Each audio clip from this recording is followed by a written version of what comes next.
आज जैसे बागेश्वर धाम वाले बाबा की है चर्चा, एक समय इनसे भी ज्यादा चर्चा में थे एक सिद्ध बाबा, वो तांत्रिक जिससे तमाम प्रधानमंत्री कराते थे पूजा, जिन्होंने ब्रिटिश पीएम को भी दे दिया था ताबीज। कई देशों के राष्ट्रपति और प्रधानमंत्री थे जिनके भक्त। दिलचस्प है उस बाबा की कहानी। धीरेन्द्र कृष्ण शास्त्री ही नहीं, इनके चमत्कार के भी मशहूर कई किस्से जानकर दंग रह जाएंगे। आज सोशल मीडिया में बागेश्वर धाम के कथावाचक धीरेन्द्र कृष्ण शास्त्री के चमत्कारों की चर्चा है। भारत में सिद्धि, चमत्कार और भविष्यवाणियां कोई नई बात नहीं है। एक समय भारत के गॉडमैन और कई राष्ट्राध्यक्षों तक पहुंच रखने वाले तांत्रिक चंद्रास्वामी के चमत्कारों की ऐसी ही चर्चा होती थी। लगभग 45 साल पहले मार्गरेट थैचर को यह बताकर उन्होंने चौंका दिया था कि वह ब्रिटेन की प्रधानमंत्री बनेंगी।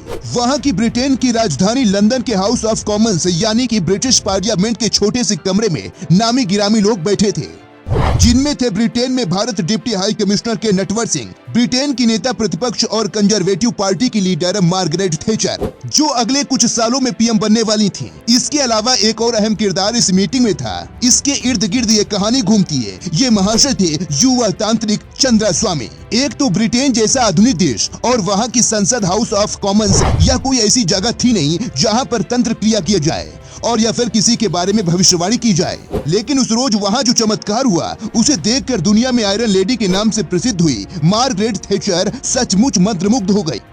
25-30 साल का युवा तांत्रिक लाल कपड़ा पहने, माथे पर तिलक लगाए, रुद्राक्ष की माला डाले, ध्यान मुद्रा में उनके सामने बैठा और पावरफुल महिला मार्गरेट थैचर की मन की बात बता रहा था और वो हैरानी से इसे सुन रही थी। इसके बाद उन्होंने मार्गरेट थैचर को यह भी बता दिया कि वह कितने दिनों में ब्रिटेन की प्रधानमंत्री बनने वाली हैं। क्या इस तांत्रिक की भविष्यवाणियां सही निकली? चंद्रास्वामी की कहानी हम आपको आगे बताएं, उससे पहले हाल ही में सुर्खियों में आई कथावाचक और बागेश्वर धाम के संचालक धीरेन्द्र कृष्ण शास्त्री की चर्चा करना जरूरी है, जिनका दरबार अभी बिहार में लगा हुआ है।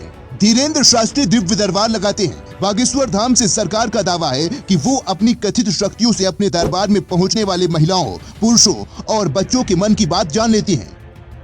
धीरेन्द्र शास्त्री की ओर से दावा किया गया है कि वहां आने वाले लोग पर्ची में अपनी समस्या लिखते हैं और कथावाचक धीरेन्द्र शास्त्री भक्तों को बिना बताए अपनी पर्ची में उनकी समस्या लिख देते हैं और बाद में उनका निवारण भी करते हैं।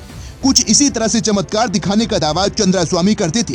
कहते हैं कि दुनिया के किसी भी कोने में सत्ता चलाने के लिए इंसान के पास तेज दिमाग की जरूरत होती है, लेकिन उसको चंद्रास्वामी ने 100% तक झूठा करार दिया। ललाट के ऊपर जरूरत से ज्यादा बड़ा टीका, गले में भारी भरगम रुद्राक्षों की माला, शेर के 2 दांतों का गले में लटकता पेंडेंट, यही पहचान थी चंद्रास्वामी की। इस इंसानी दुनिया में चंद्रास्वामी और बागेश्वर बाबा जैसे सिद्ध लोगों ने साबित कर दिया कि कैसे कोई तिकड़मी दिमाग एक अव्वल दर्जे के पढ़े लिखे इंसान के दिमाग पर सवारी करने में माहिर साबित हो सकता है। बाकी क्या आप बागेश्वर बाबा के चमत्कारों को मानते हैं? कमेंट में हाँ या ना लिखकर जरूर बताएं।